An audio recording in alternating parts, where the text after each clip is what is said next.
The universe of Fortnite opens up reality-breaking fissures that sucks in some of your favorite movie, video game, and comic book properties. Today, Batman's going to be mixed in with that.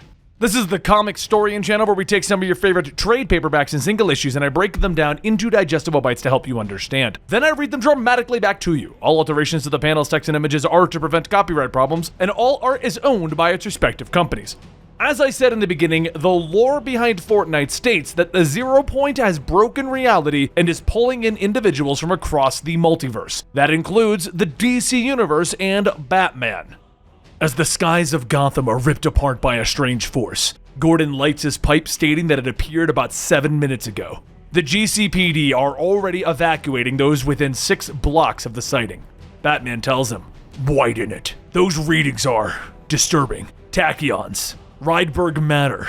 Whatever this is, it's tearing reality itself apart. I'll take a closer look." Gordon tells him that there's one more thing. Most people are running away, but he's got some reports that a few of them are heading towards it. Batman sets off telling him, "Good. If there's someone causing this, then we can stop it with the proper incentive. Then again, this is Gotham. There's always the chance that the people running towards it are just insane." Case in point, Harley Quinn. This sort of thing isn't her normal MO. But she's drawn to chaos like a moth to flame. Up ahead, Harley yells that she can't believe it. They already went through. Yeah, you stop for 2 minutes to clean up some hyena poop and everyone starts it without you.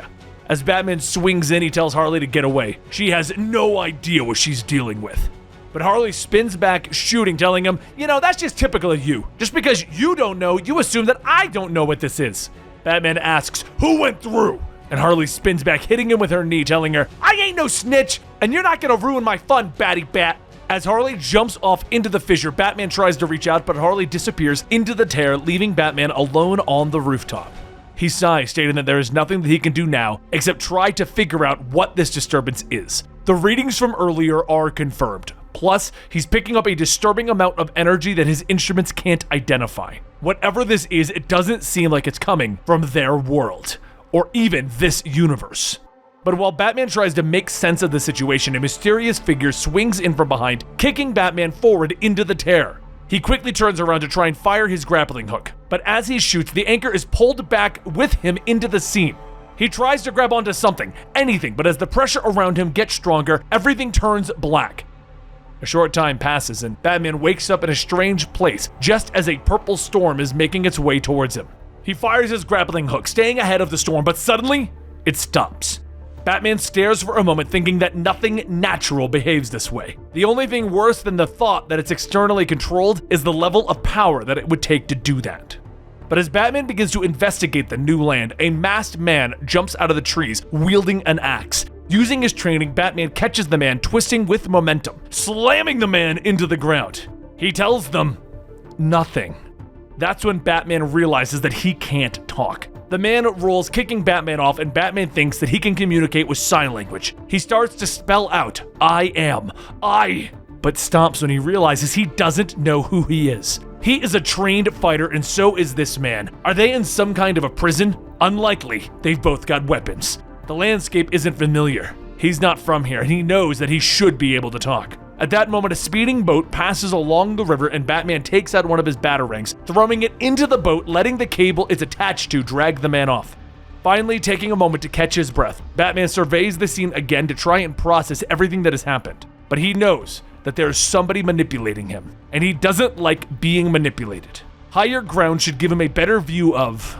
At that moment, he sees the glint of the sniper scope in the distance, and he narrowly jumps out of the way of the oncoming bullet. As Batman tumbles down through the hills, he starts to get up, asking if everyone here is a homicidal maniac. And then he looks up to see dozens of what looks to be people, all shooting and attacking one another. New theory. Batman's gone mad, and this is an asylum. A large Viking charges and swinging an axe, but Batman dodges, disarming him. After knocking the man down, he looks around to see what's coming next, and he notices a woman not like the others. She's in a familiar suit. It looks like a cat. He knows her. Somehow.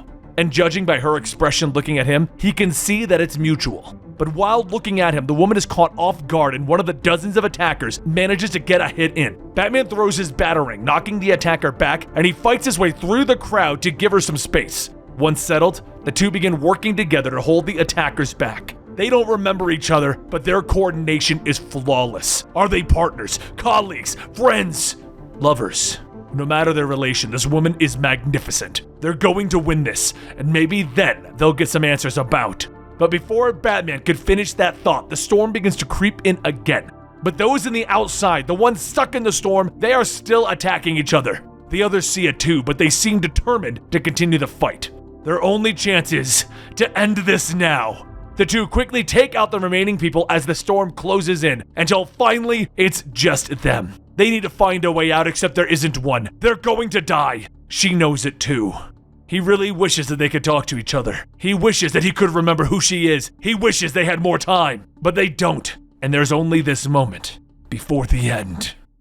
And that concludes issue 1 of a 6-issue miniseries known as Batman Crossing Over with Fortnite. If you buy these issues physically or you get them through the DC Infinite app, you can get a code which will give you a skin in Fortnite. I'm still trying to get my hands on a Harley Quinn one because I bought the wrong digital version myself. Anyway, if you happen to stumble across our channel because you were looking for what this is, and you were like, what is this channel? Let me explain it real quick. We take all of your favorite comic books and we present them all in this manner. We break down the weekly comic books, we tell you the big fuller stories, and then we give you like 2 to 3 hour epics about some of your favorite stories, such as Injustice. So if you enjoyed this, please consider sticking around to our channel, as we will be covering each individual issue of the Fortnite comic books. And if you're curious about me, I play a lot of Fortnite, and you can see a couple of goofy videos on my now dead gaming channel, Comicstorian Gaming. Go check that out if you're interested. I'll link that down below. But hey, if you just happen to stumble across this channel, you want to know what's going on, I appreciate all of your support, and I will see you guys next time right here at Comicstorian.